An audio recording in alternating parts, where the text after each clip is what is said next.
or visit their showroom at 817 Laguna Canyon Road, conveniently located inside the Hive. Transform your home and your life at Flashman Design. Just about 5 minutes this side of the noon hour. Welcome to the Voice of Laguna. And as I mentioned earlier, I'm the one that's always the last one to see a movie, whether it's nominated for an Oscar or not. I'm not really a movie goer. I usually wait for it to come out at home. I happened to watch one of the Oscar-nominated movies last night. The timing could not have been better. In studio with us is our motion picture expert, Lauren Nesser, with us once again. Hi, Lauren. How are you? Hello. I am so good, and I'm so happy to be back and chat about this award season and all things movies. Thank you. Delighted to have you with us. I am stoked that I had a chance to see Sinners last night. I am stoked for you. Yeah, thank you. We are going to talk a lot about that today. Okay, I'm glad. When the time is right, we'll go ahead and get into it. But again, that's the only one of the Oscar nominees that I've seen. Okay. And I'm looking forward to maybe after this conversation to be apt to see more. Exactly. Right, yes. okay. I hope that I can give you a little, snippet of a couple of my favorites and a couple of the, most highly acclaimed pictures, and then you can decide which ones you want to see. I'm going to pick your brain before I do that. So, okay, yeah. Great. So, what are you seeing? What are you seeing with this season's Oscars? Okay, well, so for anyone who's not up to date on where we are in relation to the Academy Awards, the nominations just came out on January 22nd, and the actual ceremony is happening on March 15th. Okay. So we're kind of in this limbo period of people starting to make their predictions, as well as maybe lamenting over some of the films or actors who've already been snubbed in one way or another. Right. So it's an interesting year because I think that we have a lot of interesting pictures, and I think people are generally agreeing with the nominations, but there are certainly a few people who have been ignored in one way or another. Who are the ones that come to mind for you? Who did you think should be receiving a nomination but didn't? I think that one of the biggest ones that people are talking about the most is Paul Mescal not being nominated for the movie Hamnet. That was very interesting, and I don't really know their reasoning much for that, but that is certainly one that people are talking about a lot, and we will get into that movie as well.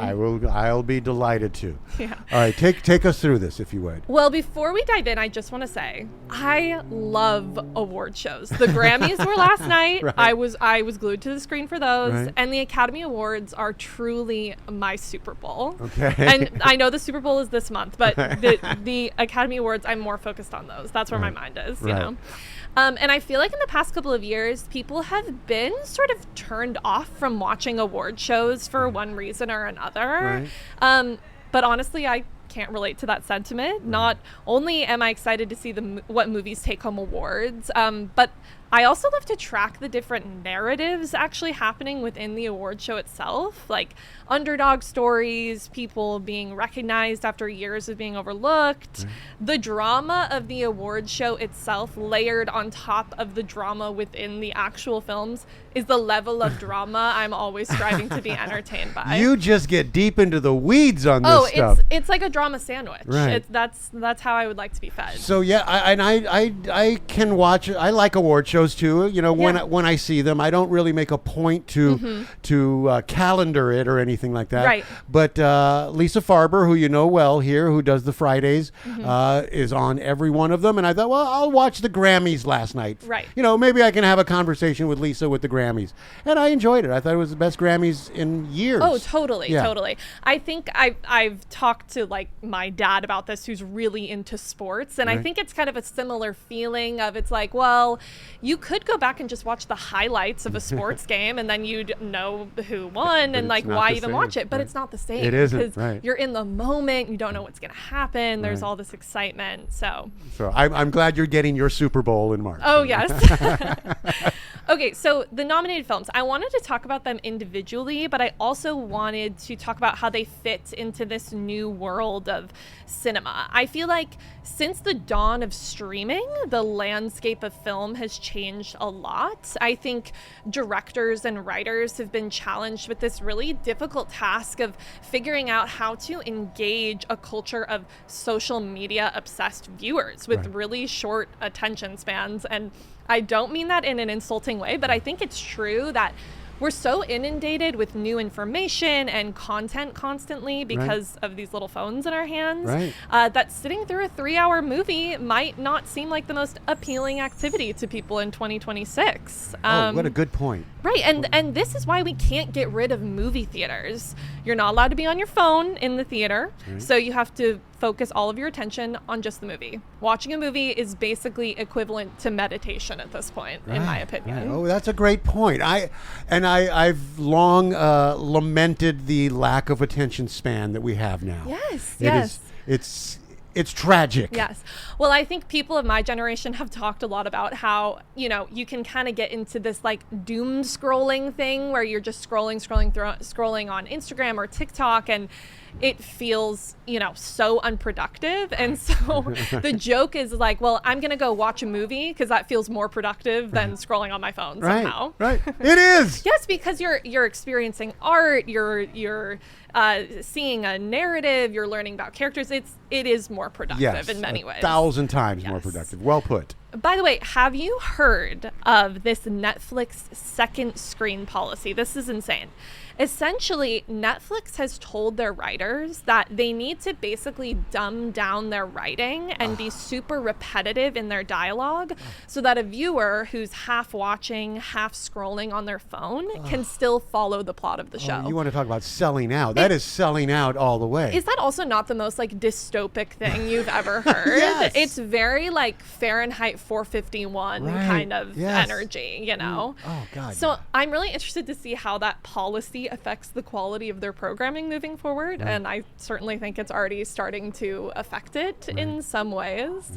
But I just, that was crazy. In my research, I was reading that and I was like, oh gosh, please, no, don't let this happen to cinema. So is it too late? They've already started dumbing down? They've already started doing this. I think a lot of people, like with the newest Stranger Things season that came out, that was a huge point of commentary for people where they were like, this show is so weirdly written. It feels like every single plot point is so like spoon fed to us. And it's like, I don't need you to repeat this plot point like a million times. So anyway, very interesting. Oh, Netflix. But I think it's interesting to ask why this movie, why now? I think we can all agree that film and art in general do not exist in a vacuum. Art and life are so intertwined, and this is going to sound somewhat dramatic, but movies, at least for me, are a way to really fully appreciate the human experience.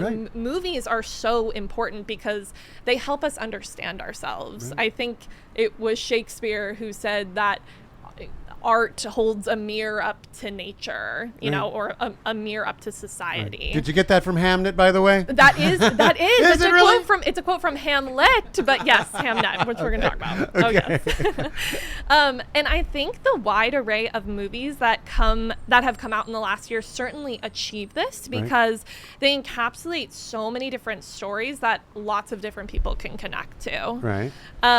So quickly, I just wanted to talk a little bit about the Academy Awards as a whole and sort of their impact on culture, since in 2029, the award show will be 100 years old, making it the oldest award show amongst the major annual American award shows that currently exist. So that's like the Grammys, the Emmys.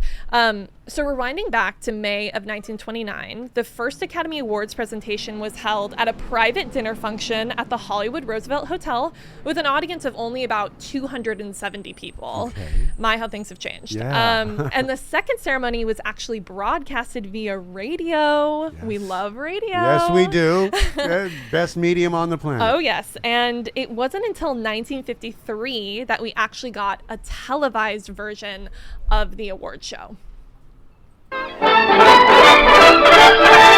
The Academy of Motion Picture Arts and Sciences 25th Annual Academy Awards.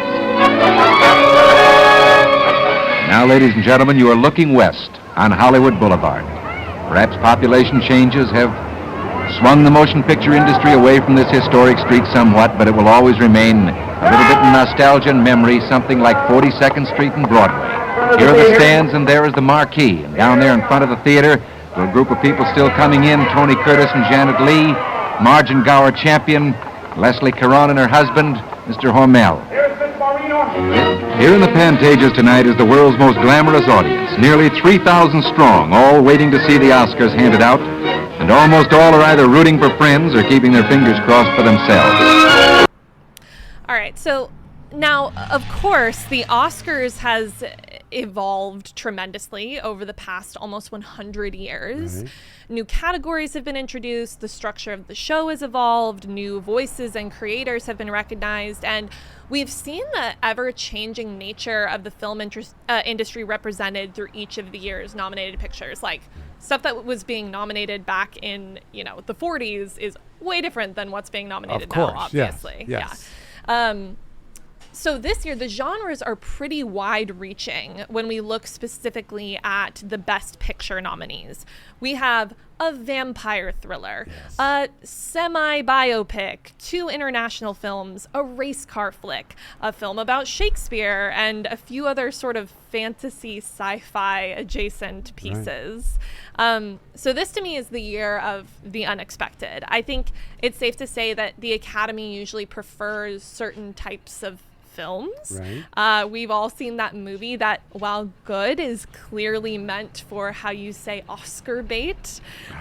In my experience, I find that it's usually a film either about war, typically World War II, Right. or a tragic biopic of some kind, Right. and the actors are, giving their all, let's say, to a performance. Right. What a crying. great observation. Yeah, What a great I observation. feel like that's just the pattern that you usually see at the Academy Awards.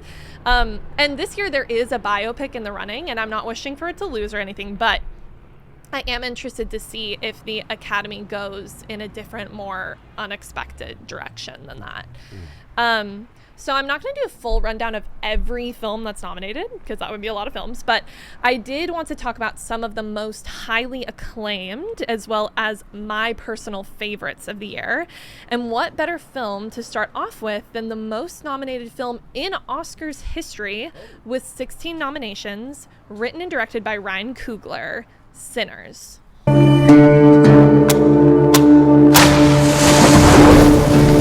There are legends of people born with the gift of making music so true it can pierce the veil between life and death, conjuring spirits from the past and the future.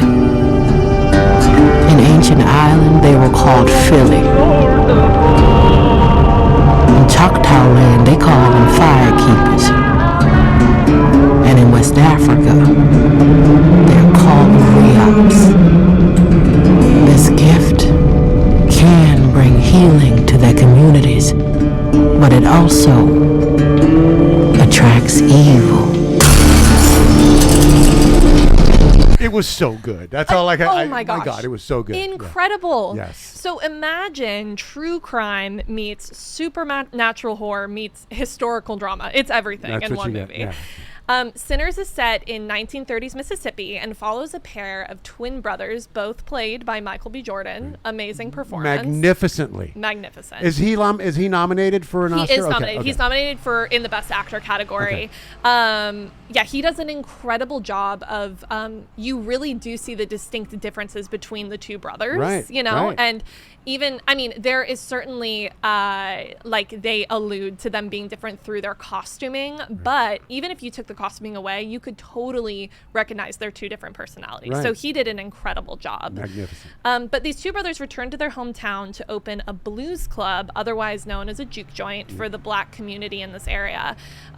Everything seems to be going according to plan until, you guessed it, vampires show up. It's so good. And they show up like over halfway through the film. It is Right. like a total left turn, but makes so much sense. Yes. So while you wouldn't expect it, this film is rich with symbolism, interesting characters, social commentary, and amazing music. That was one of my favorite parts of the film, was the music. Yes. So while you would think it would be difficult to take a vampire flick seriously, this movie explores deep themes like community and resilience, racism in America, and as well as faith and morality. Right. This is the type of movie you could seriously analyze for hours, trying to pick out all of the sneaky metaphors peppered throughout its runtime. Something I did want to bring up, though, that I find really fascinating is how completely unprecedented it is for a horror film to not only be nominated in so many categories, but also be expected to win in so many different categories. So we've established what the Academy usually loves. Right. But let's talk for a minute about what the Academy usually ignores or hates, which is the horror genre. Right. So, what horror movie has ever won an Academy? I would consider Silence of the Lambs a horror movie. I would consider that suspense. Right.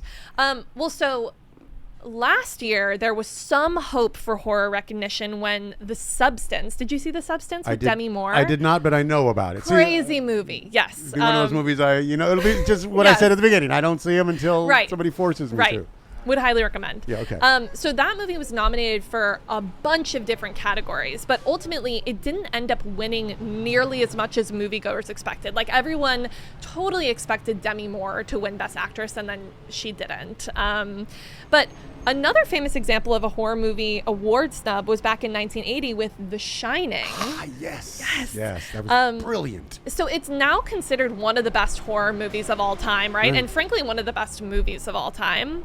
But crazily enough, this film went completely ignored by the Academy. Jack Nicholson didn't even get a nomination for his really iconic performance. Oh, he got ripped off. Seriously. I've forgotten about that. I mean, think about everything that's quoted from that movie, the visuals that are still used. In fact, in Sinners, towards the end of the film, there are a few camera shots that are directly inspired by The Shining. There's sort of this up angle shot where the Michael B. Jordan is like trying to get through a door and the camera is underneath him. That is exactly a shot from The Shining. So I think it's interesting. Like, it's so interesting, these movies that are still connected. I love that you're able to parse out that right there. So That's cool. Yeah, okay. Yes. So the Shining obviously has so much influence, but Academy didn't love it, clearly. Right. Not to mention, another example, the score of the 1960s Hitchcock film Psycho, which fundamentally changed movie scores, went completely unrecognized by the Academy during awards season. No idea. It's crazy. No idea. It's really crazy. And now when we think of something scary, you think of Psycho music in the background. Yes, exactly. Right. Yes, Psycho, I feel like, was the foundation of all horror movies moving forward. Brilliant. So while Sinners sort of bends the rules of the genre, I don't think it necessarily fits the mold of a classic horror movie, although it still has a lot of those elements. I'm still so excited to see a film that doesn't necessarily fit, the typical Oscar mold be so recognized. So let's cross our fingers that Sinners can actually bring home a few of these awards. I have a feeling that it will. All right, so while Sinners was the most nominated this year, it was followed closely behind by the Paul Thomas Anderson film One Battle After Another. Rise and shine. Bat an eyelash. Good morning. There are no hands on the clock. Why? Because they're not needed. What time is it? I don't remember that part. All right, let's just not nitpick over the password stuff. Look, this is Bob Ferguson. All right, you just called my house. Let's cut the. I need the rendezvous point. What time is it? Look, Steve Lockjaw just attacked my home. I lost my daughter. This is Bob Ferguson. You understand? Right. I don't remember any more of this. I don't remember any more of this code speak. All right, let's just get on with what is the rendezvous point. Okay, so One Battle After Another is one of those movies that's more about the vibe than spelling everything out for you. Okay. It follows a guy who keeps getting pulled into different conflicts, personal, political, emotional, and every time he thinks one fight is over, another one pops up. The movie jumps around in time and perspective, showing how old grudges, bad decisions, and unfinished business keep echoing forward. It's less about winning or losing and more about how exhausting it is to keep fighting the same battles in different forms. Very Paul Thomas Anderson energy. It has intense performances, long conversations that feel slightly unhinged, and this constant sense that everyone is chasing something they can't quite name. So you feel like you've just watched someone wrestle with their own past for a few hours, but you're still totally engaged the whole time. It's a really interesting film. But specifically, something I loved seeing was Leonardo DiCaprio take on a slightly different role than he's ever played. He's sort of deliberately unheroic in this. I feel like we're used to seeing him play men who are either larger than life, hyper driven, or extremely competent at what they do. Right. But here, his character feels tired, reactive, and slightly lost, honestly. It's a really quiet, less polished version of DiCaprio. Right. And there's a lot of vulnerability and messiness we get to see from him in this. Are you disappointed in seeing him that way as a moviegoer? I'm not necessarily disappointed.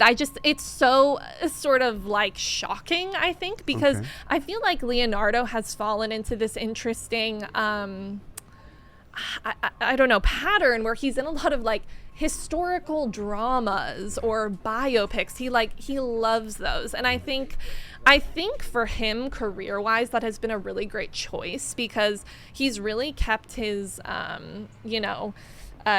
he's proving again and again. He's like, I am an actor's actor. Right. I'm not somebody who's sort of I'm just going to go do a bunch of Marvel movies and sort of like cash my check and go. Right. He picks really interesting scripts. And I think that at this point in his career, it's incredible that he's choosing a really like different kind of role like this. Right. So I'm excited to see, what else he does moving forward as he gets into like his older years, I suppose. Right. And he has to start taking on different roles because he's a dad character in this role, which I feel like, typically, obviously we've seen Leonardo since he was a young kid. Right. So it's really interesting to see him kind of move into these more mature roles. Right. Well put. Yeah. Well put. We'll see where this guy's career goes. It's insane, So we'll have to see what awards this movie brings home, but it certainly has great odds with how much it's been nominated. All right, so moving on to one of the international films receiving a ton of buzz. This is the Norwegian psychological drama, Sentimental Value. Why didn't you want to do the role? He wanted you to do it. I can't work with him. We can't really talk. My father is a very difficult person. So Sentimental Value centers around a family with lots of unresolved issues and how those unresolved issues ultimately affect their present choices. So as a father tries to reconnect with his two adult daughters, questions come up like how to navigate emotionally complicated spaces, how to forgive people for their past wrongdoings, and how to ultimately not let a somewhat difficult childhood necessarily define you. Right. So thematically, the movie explores how this concept of sentimental value can both preserve meaning but also trap people in old patterns that they struggle to escape. So at its core, it asks whether honoring the past requires holding on to it, which I think is such an interesting concept. This film is seriously a gut punch. The performances of the two lead actresses are beautiful. They're both nominated. So I look forward to seeing if they take anything home. Did you prefer one over the other, or? I feel like one of the sisters certainly played a larger role in the film. So she got a lot more moments, but there is a beautiful scene towards the end with the both of them that I was like, oh, just give them both awards. Let everybody win. They're amazing. I love them. And they're sort of more unknown too. And so I'm like, I want them to be recognized so that they can go on and have incredible careers. And so the performances, two lead actresses, they're beautiful. And I feel like this type of drama that the film centers around is incredibly realistic, which ultimately makes it that much more devastating. Sometimes I feel like writers feel as though they have to concoct really outlandish conflict in order for it to seem like the stakes are high enough in the story. Right. But honestly, just navigating interpersonal relationships is absolutely enough to keep an audience engaged. It really doesn't have to be much flashier than that, in my opinion, honestly. Some of the most really effective films are simple. It's just about people, and I feel like it's an extremely cathartic experience to go see a movie like this. Is it a long movie? It's on the longer end, I would say. I can't remember the specific runtime of it, but the pacing of it is a little slow. I would say that this movie falls into the category of the Academy will, the panel will love this movie because it's slow, it's artsy, it's like, just beautifully acted. So I feel like there's a lot to and there's a dig gut into. punch. And there's a gut punch. Right, Yes, exactly. right. So yes, this is definitely a movie you want to sit down and really focus in on if you want something that's going to be kind of slow and gentle to watch. You got to pay attention to the dialogue. And not to mention, it's in a different language for the majority of the movie. So that's another kind of interesting thing about, watching international pictures is you can't be scrolling on your phone. Otherwise, you're going to miss the dialogue and miss the entire story. Right. So that's another interesting experience to kind of be reading the text, but also be receiving the emotional impact just from the way in which they're saying it and their facial expressions. That's why I love watching international films. Great observation. It's incredible. Great observation.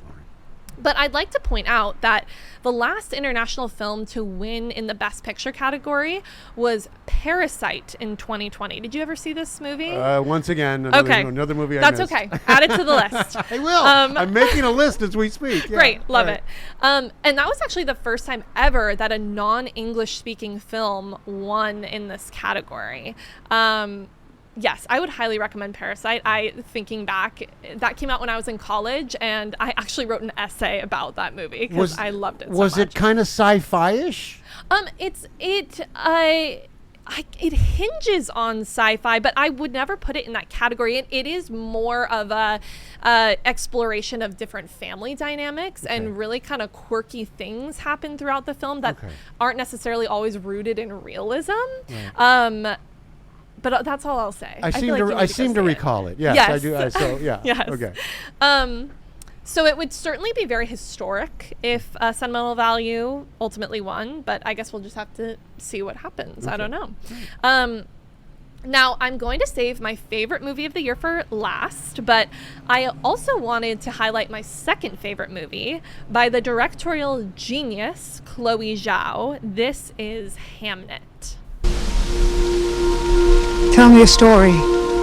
What story would you like? Something that moves you. Is it true you know everything about a person by touching them here? Not everything.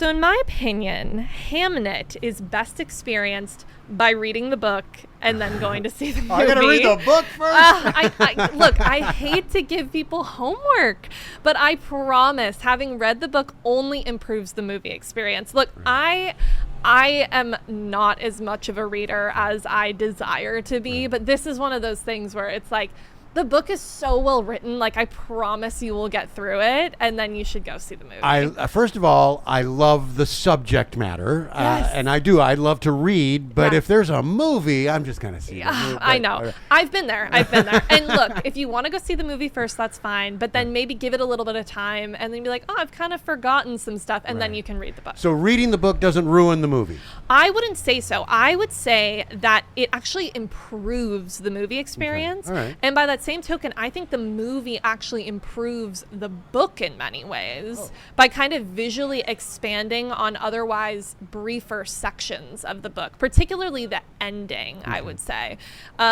So that's what's so incredible. I feel like often people are like, oh, what's better, the book or the movie? And they get into this kind of fight about it. And honestly, I feel like they're such different mediums. Like, you can't even compare them. But in this case, I do feel like they complement each other really well. Right. So in short, the story centers around the life of William Shakespeare and his family. While Shakespeare is a prominent character in the plot, the story actually doesn't center him, but rather it focuses on the experiences of his wife, Agnes, and the incredible grief they both experience after they lose a child. So the writing of the book and the film is so beautiful. And what really sets the film apart is the actors' performances. Oh my goodness, specifically the leading lady, Jessie Buckley. I hate to be that person and act like I was way ahead of the curve on something. Right. But I've been a Jessie Buckley fan for years. I don't doubt it. She I don't doubt it. She is incredible. She's been mainly a stage actress for the majority of her career, and that's kind of how I got introduced to her. And she's done a lot of Shakespeare in her day, so this movie is quite appropriate for her to be in. Right. Is she nominated as and Best she is Actress? nominated for Best Actress. Okay. I'm so happy she's getting her flowers, and in my opinion, she is locked in for that award. That's where my vote is going. She's getting it. Wow. And she does what a really gifted actor should always do, and she makes you as an audience member really feel what she's feeling. There is seriously not a dry eye in the room by the end of this movie.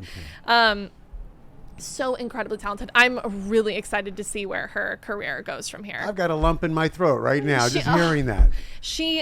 I'm just so happy for her, and she's the type of person who's really like worked to get to where she is right now. So if you go and research her and kind of just watch interviews with her, she's just so wonderful. So it's great to like support somebody who's like really not only really talented, but she just seems so down to earth and great. So I'm very happy. And she's for had her. to climb the ladder. Yes, she has. Right. She totally has. And she's put in the work and is able to show it too, which is great, you know?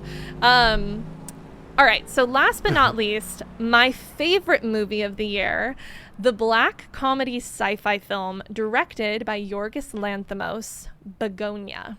Incredible. What is? Just the detail. The best I've seen. How can you tell she's an alien? Well, the signs are obvious. They did a hell of a job on it, but the tells are there. Narrow feet, thin cuticles, slight overbite, semi-protruding earlobes. See? High hair density. You won't notice unless you know what you're looking for. Guess I can see it. It's like if you don't cook steaks a lot, you won't know when it's cooked medium rare, but if you cook steaks all the time, you just know. You don't even have to cut into it, you just know. Okay, so Begonia is basically a weird, darkly funny, paranoia-inducing, overall silly experience. I feel like that's the best way I could put it. Well put, just from that clip. Yes, well put. Yes. Yeah. That's such a great scene. There are so many snippets you can take from this movie that you're just like, what is going on? I also love the steak analogy, by the way. Yes. That was just so on target. Yes, so well written, and I feel like it really encapsulates that character really well. The fact that he would draw that sort of reference to explain that. Right. So the basic plot is it follows these two guys who are deep into conspiracy theories and become convinced that a powerful CEO, played by Emma Stone, is secretly an alien who's been sent to destroy Earth.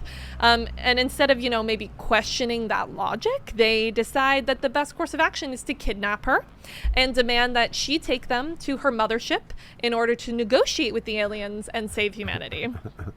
So from there, it turns into this really tense back and forth where you're never totally sure who's actually unhinged, who's manipulating who, and whether there might actually be something off about her after all.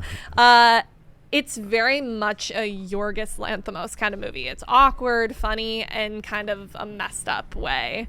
It explores power dynamics, obsession, and how far people are willing to go when they think they're right.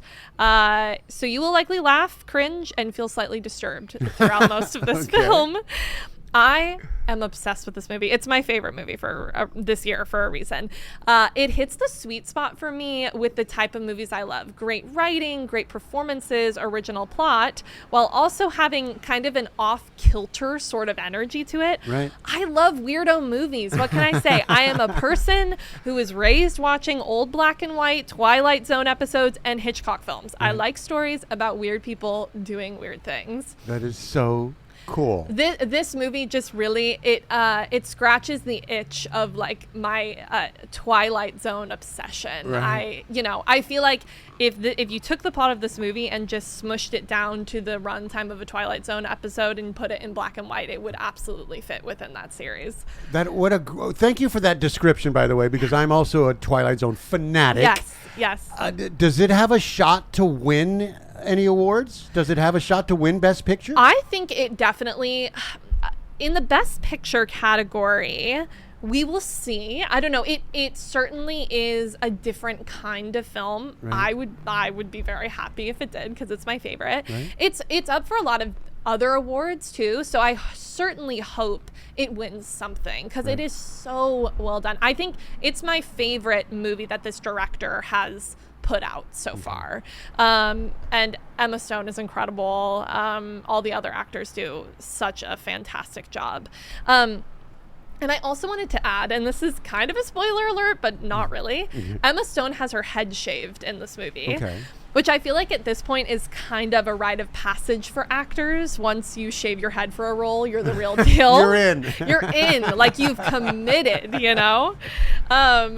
One of my favorite facts about this movie related to that is that Focus Features, the production company for this movie, launched a marketing campaign where they offered audience members a free early screening of the movie if you either arrived bald or you were willing to shave your head upon admission. And you know what? This is proof of what people are willing to do for their love of movies. Right. It's amazing. Not to say that I would shave my head to get I was going to that was the very next question. Would you have shaved your head for it? No, not to see the movie. I think, if I had the opportunity to like be in a multi-million-dollar film and they said all you have to do is shave your head, I would do it then. I would definitely do it then, And also I would be like, look at me. I'm the real deal actress now because I shaved my head. Is Emma Stone nominated? She is nominated. Okay. Yes. Okay. So we'll see what happens. She's so great.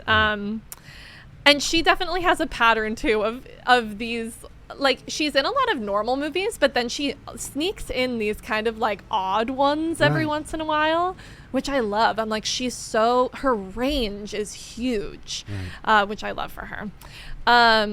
Okay, so we've talked about a lot of different movies, a lot of different themes, a lot of different vibes. And I think now's a good time to zoom out a little bit and talk about what this award season actually says about where movies are right now. Because when you line these nominees up next to each other, what really stands out to me is how bold they are. They're not safe movies. They're not background noise movies. They're not put this on while you fold laundry kind of movies. They're movies that demand your attention, and they don't fit into a bulletproof mold that men in suits have decided is the best financial option. Right. These movies prioritize art, and honestly, that gives me a lot of hope for the future. I feel like for a while there has been, and continues to be, there's this ongoing conversation about whether movies are dying, theaters are dying, whether streaming has totally flattened the art form. And I think a lot of those conversations are totally valid. And yet here we are talking about a vampire horror, a Norwegian family trauma, a sci-fi movie, and a historical drama about grief, and they're all competing for the same award, which is incredible. I think that's so awesome, the variety of movies that are featured this year. The movie industry's very much alive. Yes, which makes me so happy. Because I think we're seeing a bit of a course correction, hopefully. Maybe not fully, but at least a step in the right direction. The Academy, for all its flaws, seems, at least this year, slightly more willing to reward originality. Which brings me back to Sinners. Okay. I've been thinking about this movie constantly since I saw it, and the more distance I get from it, the more convinced I am that this is the movie to beat. And I'm so happy that you've seen it, because this is my pick. I am too. So I'm gonna make a comparison to the Quentin Tarantino From Dusk Till Dawn a little bit. Yes. That was the feeling I got. Right. But it's different. Right. That is an excellent comparison. Absolutely. Yeah, I think it is so original, but seems so familiar as well, because it draws from a lot of different films, and I think it hits that sweet spot of, like, at the end of the day, no art is completely original, but it has this special quality to it that makes it really exciting to watch. I felt also in watching it, and now that it's been a few hours, it's been less than 24, but it's been a few hours, every single character in it is special in their own way and comes to the light. They're just, every character in it is so observable. Absolutely. I feel like what's difficult sometimes in film is to make characters that feel very lived in. Like when you come to the movie, you're like, oh yes, this is a full person that I'm just now meeting. It's not this like blank slate stock character that I'm like, oh, this is a character in a movie. You're like, oh, these are real people who've had real experiences, and I'm just entering into their story in the middle of it. So that is what is incredible about the writing of this movie is you're right. Like each character holds so much weight in the overall plot. I feel like there's not really a throwaway character anywhere in the movie.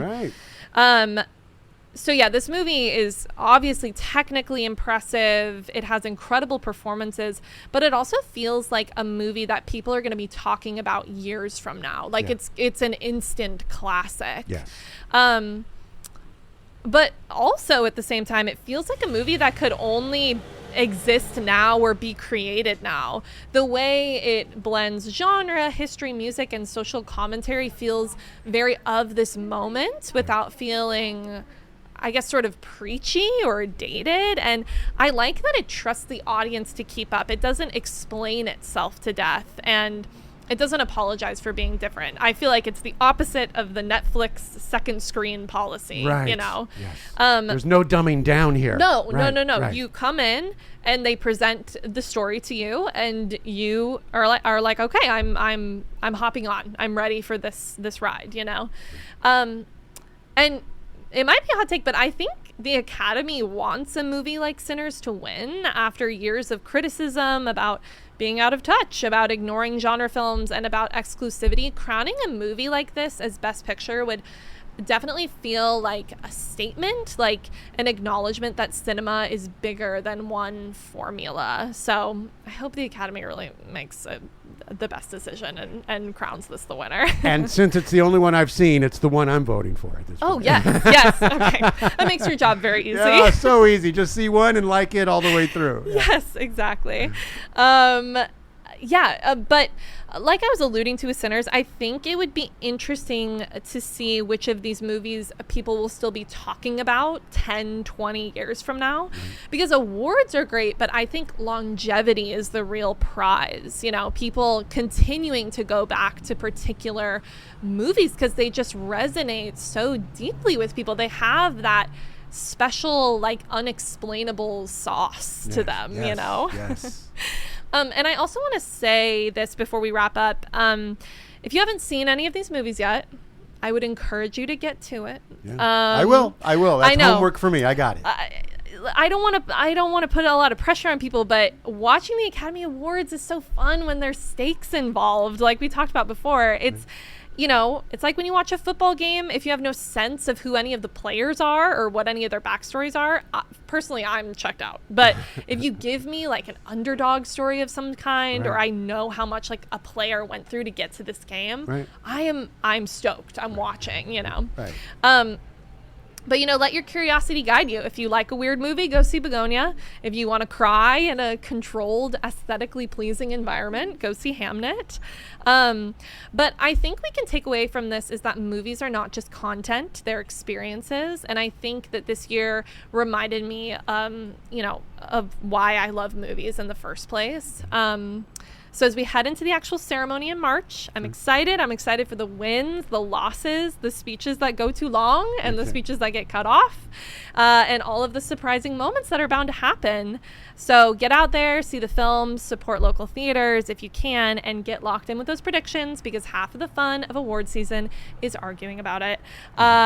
So thank you for letting me yap about the Oscars today, Ed. This was so fun. This is such a great segment. Thank you for being so well studied and for knowing so much about it. And yes, you've made me want to see these other movies.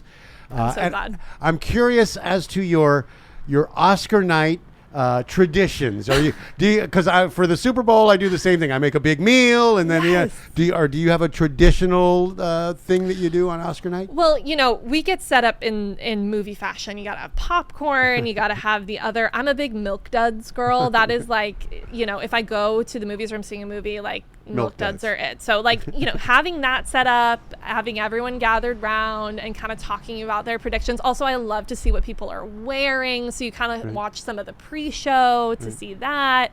That's pretty much what we do. It's chill, but it's still very exciting. Let's make sure that we have a post Academy Awards conversation. Yes, that would be incredible. You want to do that? All right. Yes. That would be great. Lauren Nesser, you just hit another home run. Thank you so very, very much. Thank you. And for those of you that missed any portion of this live conversation, we'll put it up on the website.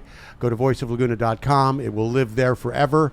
And that way we can actually see whether, by the way, the guy that was not nominated for Hamnet.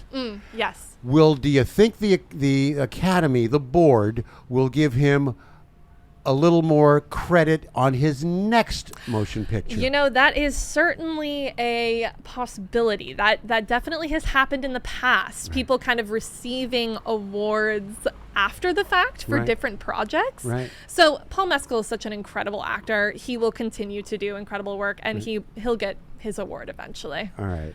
Jack Nicholson won after The Shining, right? Exactly. So, okay. Exactly. Right. Laura Nesser, thank you so very much. We'll look forward to talking to you again soon. Cool. Thank you. Have a great day. 12:51 the time. My perfect day, my feet in the sand, and my radio on Mornings with Ed show, the voice of Laguna.